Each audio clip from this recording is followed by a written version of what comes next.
ये सवाल जो आप अपनी स्क्रीन पर देख रहे हो, इस सवाल ने काफी बच्चों के नंबर कटा दिए हैं। आप ऐसी गलती ना करो, इसलिए वीडियो को लास्ट तक देखना और ट्रिक पसंद आए तो हमारे चैनल को जरूर सब्सक्राइब करना।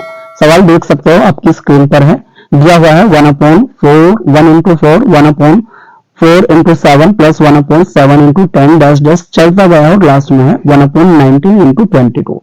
तो ऐसे सवाल को करने के लिए ट्रिक क्या होगी मैं स्क्रीन पर लिख देता हूं, आप नोट कर लेना। 1/d इंटू 1 माइनस लास्ट का जो फ्रैक्शन है 1/22, ये हमारी ट्रिक लगेगी इसमें। तो सबसे पहले लिखेंगे 1d। आप देख सकते हो सभी के अंदर 3 का अंतर है, 4 और 7 का अंतर 3 है, 10 और 7 का अंतर 3 है, 19 और 22 का अंतर 3 है, और सेम इसी तरह से 1 और 4 का अंतर 3। तो हम यहाँ पर लिखेंगे 3।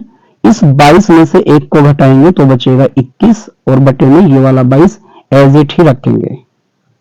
इस 7 से भाग करेंगे, 7 एकम 7, 7 तिया होंगे 21। तो हम यहाँ पर लिखेंगे 7 और बटे में ये वाला 22, 7/22 इसका आंसर होगा, यानी ऑप्शन ए करेक्ट होगा। देखते हैं नेक्स्ट क्वेश्चन को। नेक्स्ट क्वेश्चन के अंदर लिखा हुआ है कि यदि चक्रवर्ती ब्याज पर कोई धनराशि 4 वर्षों में स्वयं की 2 गुनी हो जाती है तो वह कितने वर्षों में स्वयं की 8 गुनी हो जाएगी। अब देख सकते हो हमें दिया हुआ है कि 4 वर्षों में तो होगी दुगनी, तो हमें 8 गुनी कितने वर्षों में होगी ये पता करना है। तो हम यहाँ पर क्या लिखेंगे, हम यहाँ पर लिखेंगे n और यहाँ पर लिखेंगे t। n क्या है, जितनी गुनी होगी है, और t क्या है, टाइम। तो सवाल के अंदर लिखा है 2 गुनी होगी, तो हम यहाँ पर लिखेंगे 2, और 2 गुनी होने में कितना समय लगा है, ये वाला 4, तो यहाँ लिखेंगे 4। अब इसी तरह से हमें सवाल में क्या करना है, इसको 8 गुनी करना है। तो 2 की कितनी पावर करें कि 8 बन जाए, तो अगर हम 2 की पावर 3 करते हैं तो 8 बन जाएगा। तो इसी 3 की इस 4 से भी गुना करेंगे, तो 4 की अगर 3 से गुना करेंगे तो होगा 12।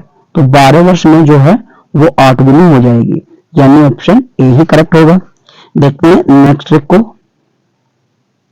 नेक्स्ट क्वेश्चन में क्या लिखा है, नेक्स्ट क्वेश्चन में लिखा है एक डेटा सेट का मानक विचलन 6.5 है, इसका प्रसरण क्या होगा।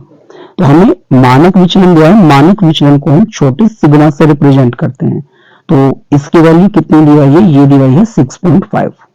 कहा है इसका प्रसरण ज्ञात करना, तो अगर हमें इसका प्रसरण ज्ञात करना है तो इसका क्या करेंगे, स्क्वायर कर देंगे। इधर करेंगे 6.5 का स्क्वायर, तो 6.5 का स्क्वायर होगा 42.25, यानी 42.25 इसका करेक्ट ऑप्शन होगा, ऑप्शन ए ही करेक्ट होगा। देखते हैं अपने नेक्स्ट क्वेश्चन को। हमारे नेक्स्ट क्वेश्चन में लिखा हुआ है कि एक समबाहु त्रिभुज के अंतःवृत्त का क्षेत्रफल 154 वर्ग सेंटीमीटर है, उस त्रिभुज का परिमाप क्या होगा। हमें त्रिभुज का परिमाप ज्ञात करना है। तो सबसे पहले क्या करते हैं, समबाहु त्रिभुज है और उसके अंदर एक वृत्त दिया है जिसका क्षेत्रफल कितना है, 154। तो ये हमें समबाहु त्रिभुज वृत्त का क्षेत्रफल दिया हुआ है। तो वृत्त का जो क्षेत्रफल होता है वो होता है पाई आर स्क्वायर, और ये जो पाई आर स्क्वायर है किसके बराबर है, 154 के बराबर है। हम इससे आर को कैलकुलेट करेंगे, पाई की वैल्यू रखेंगे 22/7 गुना आर स्क्वायर, और ये सामने लिखेंगे 154। सबसे पहले भाग करेंगे, 22 एकम 22 और 22 सत्ते होंगे 154, तो यहाँ पर आएगा 7। अब ये जो 7 है क्रॉस मल्टीप्लाई करेगा तो लिखेंगे आर स्क्वायर बराबर 7, और ये जो गुना में ये वाला 7 है वो यहाँ पर आएगा। अब स्क्वायर रूट बनाएंगे, r is equal to √7 into 7, तो 7 का पेयर बनेगा, तो यहाँ पर जो त्रिज्या होगी वो कितनी आएगी, 7 सेंटीमीटर।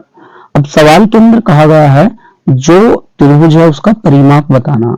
तो त्रिभुज का परिमाप निकालने के लिए क्या होगा, त्रिभुज का परिमाप निकालने के लिए लिखेंगे हम, ये लिखा जाएगा 6 इंटू r √3। तो r की जो वैल्यू है वो कितनी दी हुई है, 7 दी हुई है, इसलिए हम क्या रखेंगे, ये वाला 6 लेंगे। r की जो वैल्यू है ये वाली 7 और √3 एज इट रखेंगे। 6 की और 7 की गुना होगी तो होगा 42, और ये √3, तो 42 यहाँ इसका परिमाप होगा, यानी ऑप्शन ए ही करेक्ट होगा। देखते हैं नेक्स्ट क्वेश्चन को। नेक्स्ट क्वेश्चन में लिखा हुआ है कि यदि sec theta plus tan theta बराबर 5 है तो sin थीटा का मान क्या होगा। तो आपको ये ट्रिक ध्यान रखनी है, अगर आपको दिया हुआ है sec theta plus tan theta बराबर मान करके चलते हैं, आपको दिया हुआ है x और आपको निकालनी है साइन थीटा की वैल्यू। तो साइन थीटा निकालने के लिए फॉर्मूला होता है x square minus 1 upon x square plus 1। अब जो x की वैल्यू है इस सवाल के अंदर कितनी दी हुई है, ये दी हुई है 5। तो हम यहाँ पर क्या करेंगे, 5 का स्क्वायर और माइनस 1 अपॉन 5 का स्क्वायर और प्लस 1। ऊपर 5 का स्क्वायर कितना होगा 25, 25 में से 1 को घटाएंगे तो बचेगा 24। इसी तरह से 5 का स्क्वायर 25 और 1 जोड़ेंगे तो होगा 26। 2 से यहाँ डिवाइड करेंगे तो आएगा 12 और 2 से यहाँ डिवाइड करेंगे तो आएगा 13।